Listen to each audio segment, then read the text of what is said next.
जय हिंद दोस्तों, एक बार फिर से आप सभी का स्वागत है आपके अपने चैनल द स्टूडेंट्स कॉर्नर पे। इंग्लिश में हम लोगों ने 4 वीडियोस में आपके 2 प्रीवियस ईयर एग्जाम्स के पेपर्स को हल कर लिया था पार्ट, जिसमें हमने क्या किया, अनसीन पैसेजेस और ग्रामेटिकल क्वेश्चंस और आपके जो पेडागोजिकल क्वेश्चंस हैं, कुल मिला के सारे टाइप के क्वेश्चंस हमने कवर किए थे। अब जब हम पैसेज देखते थे या ग्रामेटिकल क्वेश्चंस देखते थे तो कई बार हमारे पास क्वेश्चन आते थे जिनके आंसर्स हमें बताने होते थे कि ये एडजेक्टिव है, प्रोनाउन है, वर्ब है या फिर एडवर्ब है, ये क्या चीज़ है, प्रपोजिशन है, प्रीपोजिशन है, कंजंक्शन है। तो उन चीज़ों को क्लियर करने के लिए अगले पेपर को करने से पहले मैंने क्या बोला, इंग्लिश की आपकी कंप्लीट तैयारी कराई जाएगी यहाँ। तो अगले वाले जो पेपर को करने से पहले मैंने बोला था आपको बीच बीच में ऐसे कंटेंट वाले वीडियोस में आपको प्रोवाइड करते जाऊंगा, क्योंकि हमें कंप्लीट तैयारी करनी है। आपको कहीं भी किसी भी बुक की ज़रूरत या किसी भी चीज़ की ज़रूरत नहीं पड़ेगी। लेक्चर जो हैं वो वीडियोस देख रहे हैं। आगे चलते हैं। तो आज हम पार्ट्स ऑफ स्पीच पढ़ेंगे। 2 से 3 छोटी छोटी वीडियोस में हम सारे पार्ट्स ऑफ स्पीच को कवर करेंगे। अब सबसे पहले बात आती है कि सर पार्ट्स ऑफ स्पीच में हमें कितने पार्ट्स ऑफ स्पीच को पढ़ना है। हम जो है अभी 8 टाइप के पार्ट्स ऑफ स्पीच को पढ़ेंगे, क्योंकि इसी में से क्वेश्चंस बार बार फ्रिक्वेंटली आते रहते हैं, है ना। जैसे पहला हो गया आपका नाउन, दूसरा हो गया आपका प्रोनाउन, थर्ड हो गया एडजेक्टिव, चौथा हो गया वर्ब, पांचवा हो गया एडवर्ब एंड देन प्रीपोजिशन, फिर कंजंक्शन और इंटरजेक्शन। अभी तक हम लोगों ने जितने क्वेश्चंस किए आपने देखा कि एक तो नाउन बार बार आता था, एक आपका एडजेक्टिव बार बार आता था, एक आपका एडवर्ब बार बार आता था, एक आपका प्रीपोजिशंस भी बार बार आता था, है ना। लेकिन इसके अलावा ये जो बाकी 4 हैं वो भी आपके एग्जाम में आते हैं, तो हम इन सभी को कवर करेंगे। तो स्टार्ट करते हैं हम अपना नाउन के साथ। हमारा अभी एक ही टारगेट है कि क्वेश्चन के अंदर नाउन हम पहचान लें और हम अपना आंसर बता सकें कि ये चीज़ नाउन है। ओके, तो सबसे पहले नाउन की हम बात करते हैं कि सर कैसे पढ़ना है हमें, क्योंकि हमें थ्योरी या डेफिनेशंस इन सब पे काम नहीं करना। हमारा एक ही मकसद है, जब हम क्वेश्चन में नाउन देखें तो हम बता सकें कि yes this is the noun. Noun है वो आपका नेम ऑफ थिंग्स, चीज़ों के नाम जो होते हैं वो आपके नाउन होते हैं। अब चीज़ों से आपका क्या लेना देना है सर? चीज़ों से आप समझो मैं क्या कह रहा हूँ। एक तो मैं कह रहा हूँ कि जितनी भी आपकी लिविंग थिंग्स हैं, जितनी भी लिविंग थिंग्स हैं, है ना। अब लिविंग थिंग्स में देखो एनिमल भी आ जाएगा, और क्योंकि हमें शॉर्ट में सिर्फ समझना है, तो लिविंग के अंदर क्या आता है, आपके पेड़ भी, आपके पेड़ पौधे आ जाएंगे, आपके लिविंग थिंग्स में इंसान आ जाएंगे, एनिमल्स आ जाएंगे, और जो भी चीज़ें जो सजीव हैं आपकी, है ना, सजीवों के नाम, लिविंग थिंग्स के नेम, यानी हिंदी में अगर हम बात करें तो सजीवों, जो भी चीज़ें सजीव हैं उनके नाम दिख रहा है आपको तो वो नाउन है। इस तरीके से हम क्या करेंगे, नाउन को समझने की कोशिश कर रहे हैं। देन आपका आता है नॉन लिविंग थिंग्स।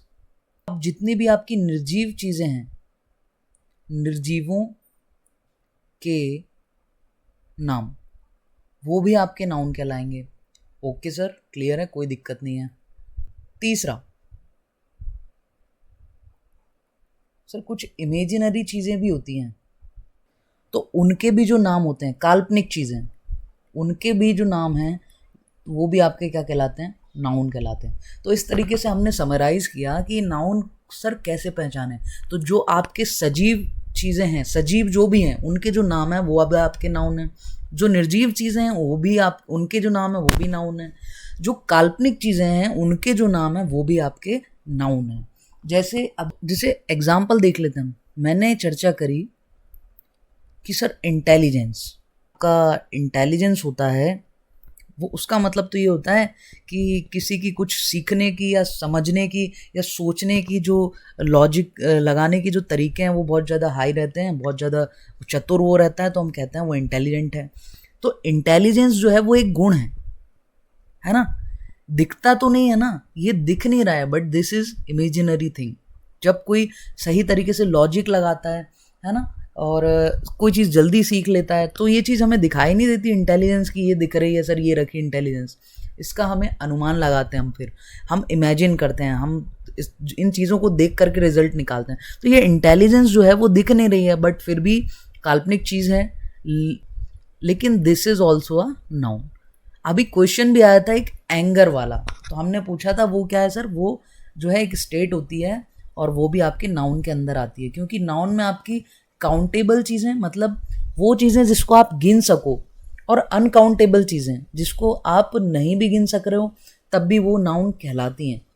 ओके, अब जैसे इंटेलिजेंस किस प्रकार का नाउन है, तो सर ये इसको आप काउंट तो नहीं कर सकते ना कि दो इंटेलिजेंस हैं, 4 इंटेलिजेंस हैं, तो दिस इज अनकाउंटेबल नाउन, है ना। तो होप आप लोग को चीज़ें समझ आई होंगी और इस तरीके से आप नाउन को जल्दी ही सिलेक्ट कर सकते हो, छांट सकते हो या ढूंढ सकते हो, क्योंकि हमें नाउन के बारे में डेफिनेशन और बाकायदा थ्योरेटिकल नहीं पढ़ना, हमें सिर्फ इतना पढ़ना है कि हम अपने क्वेश्चंस का आंसर निकाल सकें और साथ ही साथ कुछ बेसिक जो है वो अपनी समझ भी बना सकें।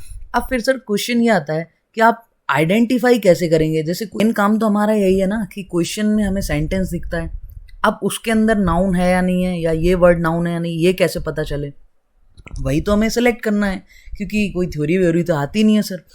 तो आइडेंटिफाई करने के लिए मैं आपको बताऊं, ये जो वर्ड्स यहाँ पर लिखे हुए हैं, सपोज अगर किसी वर्ड में इन शब्दों का जवाब मिले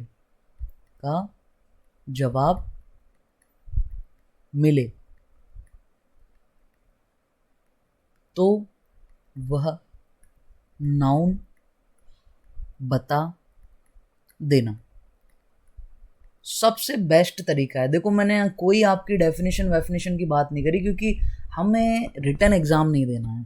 ओके, तो मैं सिर्फ ये चाहता हूँ कि आपका एग्ज़ाम निकले और आप एक टीचर बने, और साथ ही साथ इस तरीके से आप समझ भी विकसित कर सकते हैं।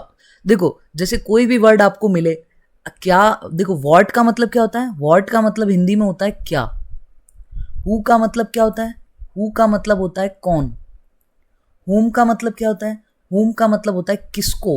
विच का मतलब क्या होता है आपका, विच मतलब होता है कौन। सर हुज का मतलब क्या होता है, हुज का मतलब होता है किसका। बोलते ना हुज कार इज दिस, ये किसकी कार है। वैन का मतलब क्या होता है, सर वैन का मतलब होता है कब। और वेयर का मतलब क्या होता है, सर वेयर का मतलब होता है कहाँ। तो सीधी सी बात है, अगर आप सेंटेंस के अंदर कोई शब्द ऐसा देखते हैं जो इनमें से किसी का आंसर दे रहा हो, तो वो आपका नाउन होगा, है ना। जैसे अगर कोई वर्ड, अब हम एग्जाम्पल्स पर चलते हैं और इसको बहुत अच्छे से समझने की कोशिश करेंगे। सब Delhi is the capital of India, तो सबसे पहले बोला कि दिल्ली जो है वो इंडिया की राजधानी है। तो what is the capital of India, India की राजधानी क्या है। तो क्या का जवाब मिल रहा है ना आपको, दिल्ली। तो सबसे पहला तो आपका ये जो दिल्ली है वो आपका कैपिटल हो गया। अब सॉरी, दिल्ली है वो आपका नाउन हो गया। फिर अगला वर्ड इज द, ये उनमें से किसी का आंसर नहीं। फिर सर क्या, कैपिटल। तो अगला हम ये कह सकते हैं कि भाई दिल्ली क्या है, तब क्या का जवाब मिलेगा कि सर कैपिटल है ना। बोलेंगे दिल्ली इज व्हाट, तो उसका जवाब मिलेगा sir Delhi is the capital. Okay, फिर अब आप इसको समझते चलना कि इन प्रश्नों के उत्तर जहां मिल रहे हैं वो नाउन डेफिनेटली होते हैं, है ना। फिर सर बात आई कि दिल्ली किसकी कैपिटल है, तो इस किसकी का जवाब आपको मिला कि सर इंडिया की कैपिटल है। तो ये इंडिया किसका जवाब दे रहा है, सर किसकी। तो यानी कि कहने का मतलब है कि इसके अंदर आपके टोटल नाउन कितने हैं, सर टोटल नाउन इसके अंदर आपके 3 हैं, जो हमने सर्कल या फिर स्क्वायर रेक्टेंगल के अंदर बंद कर दिए हैं। इस तरीके से आपको ढूंढना है। ये चीज़ अगर आप याद रखते हैं कि इन प्रश्नों का उत्तर कोई शब्द दे रहा है तो वो नाउन है, आप बिल्कुल इसी तरीके से नोट्स बनाते चलना। इंग्लिश, मैं तो कहता हूँ एक पतली सी कॉपी बना लो आप अपनी इंग्लिश ग्रामर की, और उसी के अंदर मैं पेडागॉजिकल जो थ्योरीज हैं वो भी पढ़ाऊँगा, तो वो भी आप उसमें लिखेंगे। ओके, तो pedagogy plus grammar plus content आपका सब कुछ कवर कर देंगे। अच्छा एक चीज़ और, ये जो नाउन होते हैं ना आपके, ये कंटेंट वर्ड होते हैं। क्या होते हैं ये, कंटेंट वर्ड्स।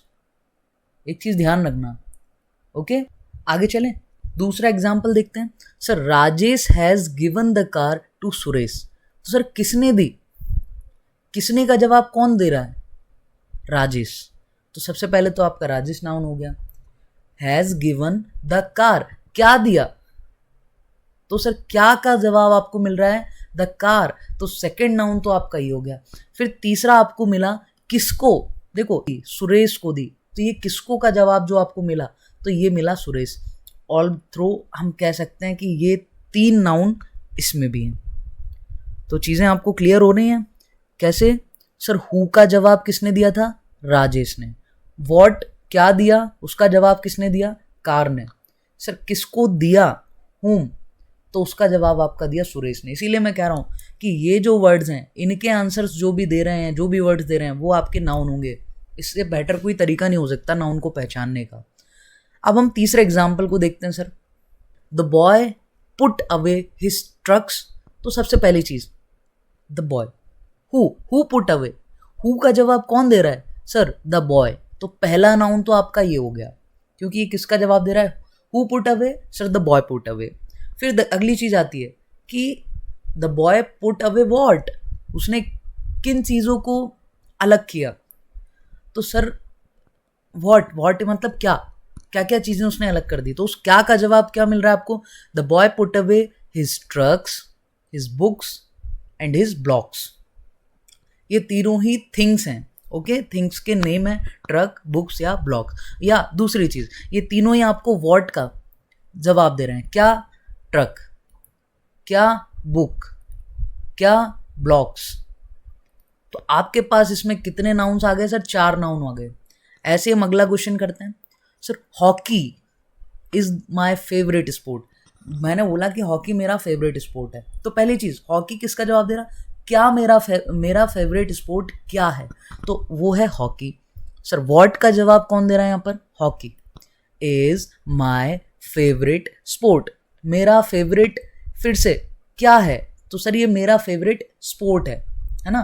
तो what hockey and what sport, तो आपको इन 2 शब्दों का उत्तर मिल रहा है, तो आपके नाउन कितने होंगे, 2। इस तरीके से आप नाउन आइडेंटिफाई करेंगे तो बहुत सही रहेगा और सटीक आंसर आप दे सकते हैं। The ball smashed through the Windows, smashed through the Windows, भाई क्या चीज है जिसने विंडोज को स्मैश किया, तो इस व्हाट का आंसर मिल रहा है सर द बॉल, किसने स्मैश किया, द बॉल। फिर किसको स्मैश कर दिया भाई, किससे भिड़ गए, तो उस किसको का जवाब मिल रहा है आपको, द विंडोज। तो सर 2 नाउन यहाँ पर आपके हो गए। और हम 1-2 एग्जाम्पल देख लेते हैं। Jumbo is one of the best dancers in this academy, Jumbo किसका जवाब दे रहा है, आप क्वेश्चन क्या बनेगा, सर कौन जो है वो इस एकेडमी का बेस्ट डांसर्स में से एक कौन है, तो हु का जवाब दे रहा है आपको जम्बो, कौन है, सर जम्बो है। फिर अगली चीज आती है क्या है, आपको हु का आंसर मिला, सर कौन, जम्बो। सर क्या है, तो उस वर्ड का आंसर आपको मिला कि सर वो बेस्ट डांसर है, तो दूसरा नाउन आपका ये हो गया। फिर अब कहाँ पर है सर वो डांसर, तो आपको कहाँ, वेयर का आंसर मिल रहा है, इन दिस एकेडमी। तो इसके अंदर आपको इन 3 वर्ड्स के आंसर मिले हैं, 3 शब्दों में। तो आपके नाउन कितने होंगे यहाँ पर, 3 होंगे सर, जम्बो, डांसर्स, एकेडमी। फिर माउंटेन ट्रैकिंग, 2। होप आप लोगों को नाउन कैसे फाइंड करने हैं सेंटेंस के अंदर वो समझ में आ गया होगा, क्योंकि क्वेश्चन आता है कोई एक वर्ड पे वो अंडरलाइन कर देते हैं और ये शब्द बताओ ये एडजेक्टिव है या नाउन है या फिर प्रीपोजिशन है, क्या है, तो उस समय हमें इसको आइडेंटिफाई करने की ज़रूरत होती है। आज का पहला वीडियो है तो अभी उसमें सिर्फ हमने पार्ट्स ऑफ स्पीच होते कितने हैं ये देखा, फिर आपके नाउन को बहुत अच्छे तरीके से समझने की कोशिश की, कुछ एग्जाम्पल्स भी लिए। आप अपने नोट्स ज़रूर बनाइएगा, शॉर्ट नोट्स। तो होप आपकी आज की वीडियो आपको समझ आई होगी, पसंद आई होगी, तो वीडियो को लाइक और चैनल को सब्सक्राइब जरूर करें। और जो आपके साथी हैं जो तैयारी कर रहे हैं आप उनके साथ शेयर भी कीजिए। मैं पहले ही बता चुका हूँ ये आपके सिर्फ एमपी-टेट वर्ग 3 नहीं बल्कि यूपी-टेट, सी-टेट और इनफैक्ट कोई भी टेट एग्ज़ाम है, टीचिंग एग्ज़ाम है, तो उसमें आपके ज़रूर काम आएगी, चाहे KVS हो या कोई और एग्ज़ाम हो। तो फिर मिलेंगे हम अगली वीडियो में, तब तक के लिए जय हिंद, जय Bharat and wish you all the best.